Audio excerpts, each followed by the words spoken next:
Albert Breer from Sports Illustrated on where he sees the Browns as a franchise.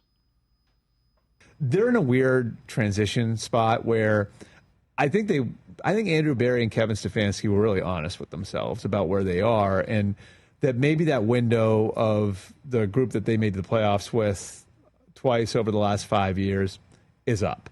And I think that sort of informs the trade of the second overall pick, where they felt like we need to get younger and we need volume of young players. It can't, like Travis Hunter's great, and they would have taken him if they had sat there too. But we really just need volume. And part of it was the loss of the draft picks in the Deshaun Watson trade. Mm-hmm. And so they've got like these older players and Myles Garrett and Joel Bitonio and Denzel Ward.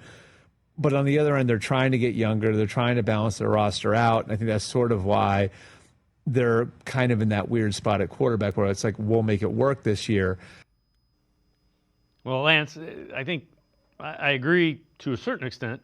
They're in the spot with the quarterback because nobody stood out.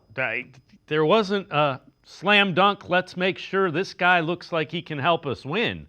That's why they're in the spot with 4 quarterbacks. Well, yeah, and here's the way I look at it, too. This whole, rebuilding, I think the Browns have too much talent on every level of both sides of the ball, right?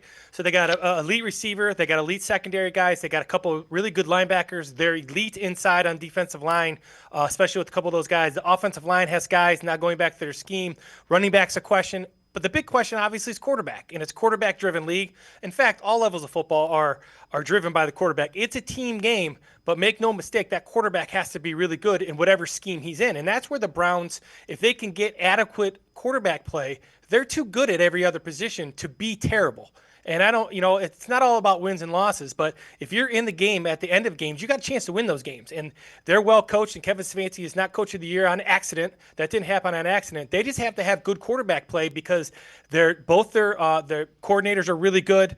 Their special teams are going to be good this year. Borges is a great punter. Hopkins is going to get back on track, you would think. So they have pieces. It's the quarterback. The quarterback has to play well, and they can turn the corner quickly.